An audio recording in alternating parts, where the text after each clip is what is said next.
मुझे एक बात बताए, ये जो ग्रह हैं हमारे सूर्य, चंद्रमा, राहु, केतु जी, ये हमसे क्यों रूठ जाते हैं बार बार? ये ग्रह किसके कारण प्राप्त हुए? नहीं पता, आप बताओ।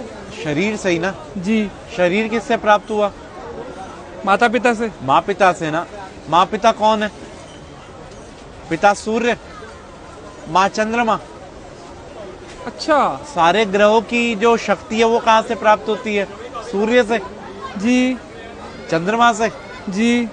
अब आप घर के ग्रहों को तो आप पूछ नहीं रहे और बाहर सोच रहे जा जाके सब ग्रह शांत हो जाएं, वहां पूजा करा लो, वहां पूजा करा लो, वहां पूजा करा लो। अरे कोई जरूरत नहीं किसी पूजा की।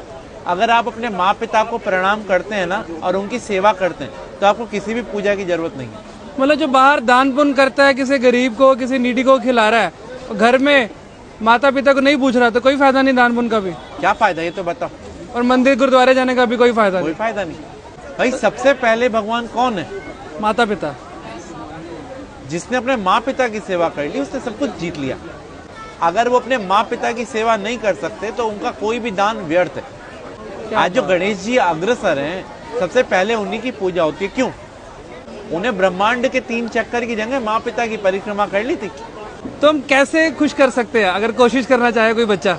भाई अपने माँ पिता से पूछो उनको कहाँ जाने की इच्छा है। अगर आप कैपेबल हैं तो उनके साथ जाओ, उनको तीर्थ कराओ, उनको अच्छी अच्छी चीजें जो उनको पसंद हो वो खिलाओ, उनको उनके पसंद की चीजें ला के दो।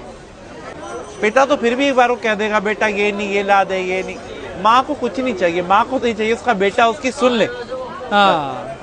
तो हम लोग अगर अपने माँ पिता के साथ समय बिताएंगे ना तो उनका अनुभव, और अनुभव से बड़ा कोई भी टीचर नहीं होता। और आज के टाइम में यही विपरीत हो रहे हैं सब। सास ससुर को और बहू को प्यार करते हैं, बेचारी माँ जिसने जन्म दिया उसे जयराम जी की कर देते हैं। जिसके कारण सास ससुर और बीवी मिली है, सब मिले, उसको हम भूल रहे हैं। उसको हम भूल रहे हैं। तो यही हमारे असली कर्म है, बस बाकी सब ढोंग है। हमारा तो कर्म ही सिर्फ अपने माँ पिता की सेवा है, अपने माँ पिता और गुरु। प्रातः काल उठकर रघुराई, माँ पितु गुरु चरण नवाई। भगवान राम भी सुबह उठते ही सबसे पहला काम यही करते थे। माँ पिता की ही सेवा हर एक मनुष्य ने करी और वो भगवान बना। अरे वाह। और फिर उसको कोई ना तो ग्रह तंग करेंगे और ना ही कोई पितृदोष होगा, और उसके पूर्वज भी खुश, सब कुछ खुश। तो राहु केतु फिर तभी आकर परेशान करते हैं। भाई राहु केतु कौन है? बुध, चंद्रमा, सूर्य, शुक्र कौन है? शनि कौन है? हमारे ही पास रहने वाला एक व्यक्ति राहु है, एक केतु है, एक चंद्रमा, एक सूर्य, एक शनि है। तो हम इन सबको, भाई सबको तो नहीं मना सकते ना, लेकिन जो इनकी एनर्जी का केंद्र है उसको मना लो ना।